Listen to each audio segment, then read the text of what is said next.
महाराष्ट्र चुनाव से पहले शिवसेना यूवीटी प्रमुख उद्धव ठाकरे ने पूर्व मुख्य न्यायाधीश डीवाई चंद्रचूड़ को लेकर एक टिप्पणी की है। उन्होंने कहा कि पूर्व न्यायाधीश डीवाई चंद्रचूड़ अपने कार्यकाल के दौरान न्याय के बजाय एक टिप्पणीकार बनकर रह गए।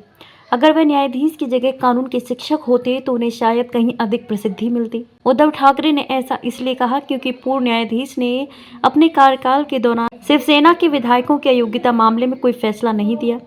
टाइम्स ऑफ इंडिया को दिए इंटरव्यू के दौरान उन्होंने भाजपा के बटेंगे तो कटेंगे वाले नारे पर आपत्ति जताते हुए उद्धव ठाकरे ने कहा कि भाजपा का असली नारा यूज एंड थ्रो होना चाहिए। उन्होंने कहा कि जब मैं महाराष्ट्र का सीएम था तब किसी को नहीं काटा गया था।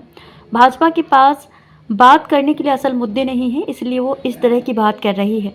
वहीं जब उनसे पूछा गया कि आगामी विधानसभा चुनाव के बाद खुद को मुख्यमंत्री के तौर पर देख रहे हैं तो उन्होंने कहा कि वे सीएम बनने का सपना नहीं देखते हैं।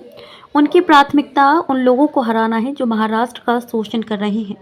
उन्होंने कहा अमित शाह ने फडणवीस को मुख्यमंत्री के संभावित उम्मीदवार के तौर पर घोषित कर दिया है। क्या शिंदे और अजीत पवार इससे सहमत हैं? क्या शिंदे भाजपा के साथ रहते हुए उप मुख्यमंत्री बनने को तैयार हैं? उद्धव ठाकरे ने इंटरव्यू में अडानी मामले का भी जिक्र किया। अडानी और धारावी मामले पर प्रतिक्रिया देते हुए उन्होंने कहा कि वो किसी व्यक्ति के खिलाफ नहीं है, लेकिन जिस तरीके से अडानी को मुंबई सौंपा जा रहा है वो अस्वीकार है। जिस तरह से ब्रिटिश काल में मुंबई को दहेज के रूप में दिया गया था, वैसे ही हम मुंबई को किसी को नहीं सौंप सकते। हाल ही में मध्य मुंबई के चांदीवली निर्वाचन क्षेत्र में कांग्रेस उम्मीदवार के लिए प्रचार करते हुए उद्धव ठाकरे ने कहा था कि बालासाहेब ठाकरे का सच्चा शिव सैनिक कभी किसी की पीठ में छुरा नहीं घोंपता। उन्होंने कहा कि लोग गद्दारों को कतई वोट न दें। वे 20 नवंबर को होने वाले विधानसभा चुनाव से पहले मध्य मुंबई के चांदीवली निर्वाचन क्षेत्र में कांग्रेस उम्मीदवार के लिए प्रचार कर रहे थे।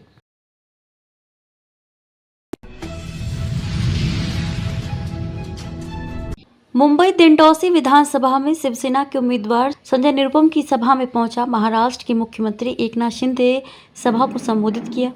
मुख्यमंत्री एकनाथ शिंदे ने कहा कि जो राम का नहीं वह किसी काम का नहीं। संजय निरुपम को प्रभु रामचंद्र का आशीर्वाद है। संजय निरुपम बाला साहेब ठाकरे के विचारों पर चलने वाले सच्चे शिव सैनिक हैं जो धनुष बाण के प्रतीक को सही मायने में सम्मान देता है। वहीं खरी शिवसेना है। हमने बाला साहेब ठाकरे और प्रधानमंत्री मोदी जी के फोटो के साथ युति करके चुनाव लड़ा, लेकिन कुछ लोग अपने स्वार्थ के लिए बाला साहेब के विचारों को छोड़कर कांग्रेस के साथ सरकार बनाने चले गए। जिसमें दम है वह संजय निरुपम है। उन्होंने फिर से सच्चाई का रास्ता चुना। हमें कमज़ोर समझा गया था, लेकिन एकनाथ शिंदे को कमज़ोर ना समझो। मैंने हालात को इस कदर संभाला कि सरकार बदल गई। हमारी सरकार बनने के बाद हमने सभी परंपराओं और कार्यों को दोबारा शुरू किया। आपने तो टेंडर के जरिए अपने लोगों को फ़ायदा पहुंचाया। क्या फेसबुक पर लाइक करके सरकार चलती है? क्या घर बैठकर सरकार चलाई जाती है? माननीय प्रधानमंत्री ने कहा था कि मुंबई को देश का पावर हाउस बनाना है, लेकिन कोविड के समय आप घोटाले कर रहे थे। बोट और डेड बॉडी बैग में भी घोटाले किए गए। मुंबई की जनता ने बिल्डरों की कठपुतली बनने वालों को परास्त किया। मुंबई के बाहर फेंके गए मुंबईकरों को वापस लाना है। कोंकण, ठाणे और संभाजी नगर में हमने विरोधियों का सफाया कर दिया।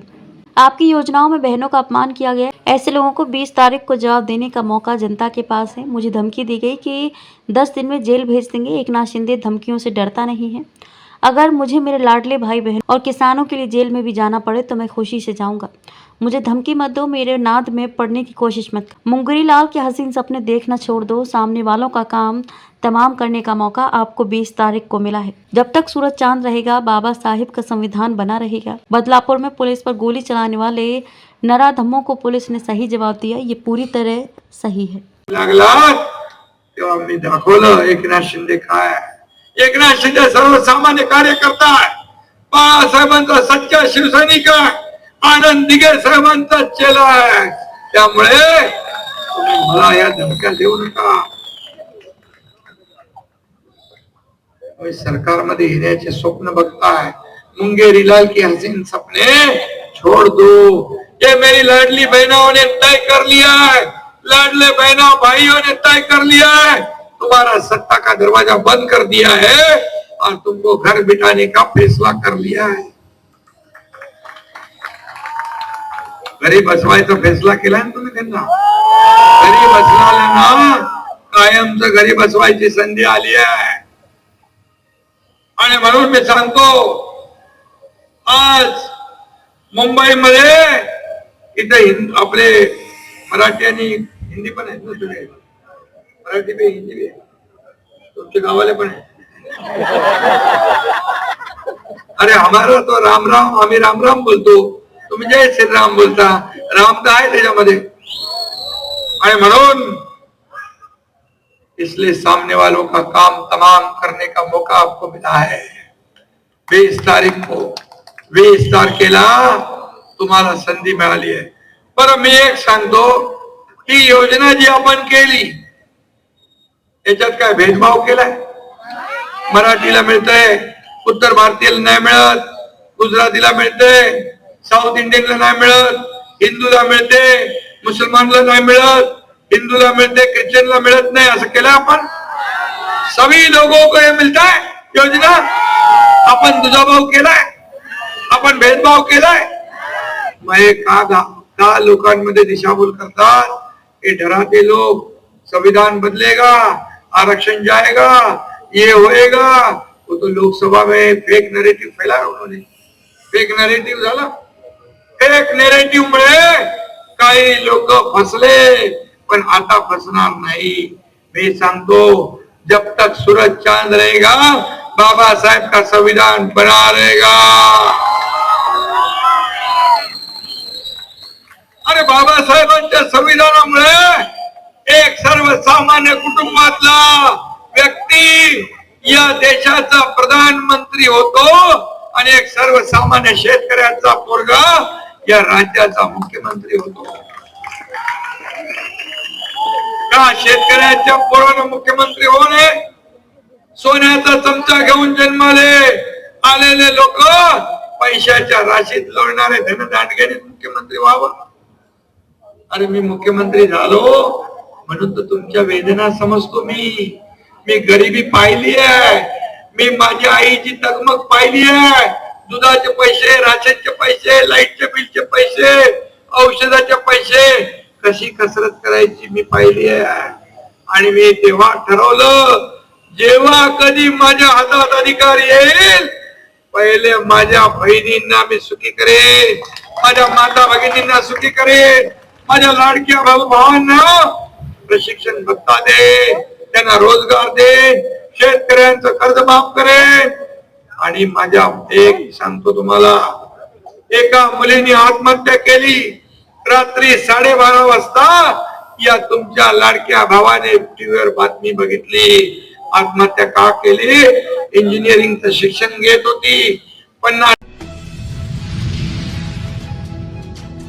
आज कांदिवली पश्चिम 90 फीट रोड गणेश नगर में चारकोप विधानसभा की महाविकास अघाड़ी के चुनाव कार्यालय में एक प्रेस वार्ता का आयोजन किया गया, जिसमें भारतीय राष्ट्रीय कांग्रेस की राष्ट्रीय प्रवक्ता श्रीमती रागिनी नायक ने संबोधित किया। आज कांदिवली पश्चिम 90 फीट रोड गणेश नगर में चारकोप विधानसभा के महाविकास अघाड़ी के चुनाव कार्यालय में एक प्रेस वार्ता का आयोजन किया गया, जिसमें भारतीय राष्ट्रीय कांग्रेस की राष्ट्रीय प्रवक्ता श्रीमती रागिनी नायक ने संबोधित किया। सबसे बड़ी समस्या है आम व्यक्ति की और यहाँ पे रहने वाले जो लोग हैं, ये सारे प्रोजेक्ट पिछले 15 वर्षों से लोगों के जो घर तोड़े गए हैं और तोड़ने के बाद न उनको भाड़ा मिला है उसका, और न तो आज तक उनको उसका पोजीशन मिल पाया है। सबसे बड़ा मुद्दा रहेगा ये जो बिल्डरों के साथ में आमदार की जो साठ गांठ वाला जो मामला है, उस मामले को पूरी तरह से उजागर हो चुका है।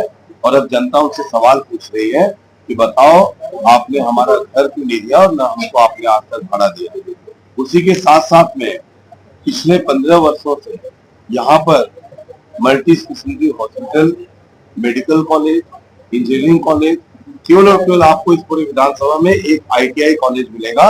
उसको छोड़ के इस पूरे विधानसभा में आपको कुछ भी नहीं मिलेगा। तो आज जनता सवाल पूछ रही है, उनको गली गली और मोहल्ले में उनको घूमने पे मजबूर किया गया है। जनता के बीच में जाते हैं और अब कहते हैं कि नहीं, अब एक बार और हमें मौका दे दो, हम ये सब आपको लाकर यहाँ देंगे। तो जनता समझ चुकी है और जनता ने अपना मन भी बना लिया है। दूसरे यहाँ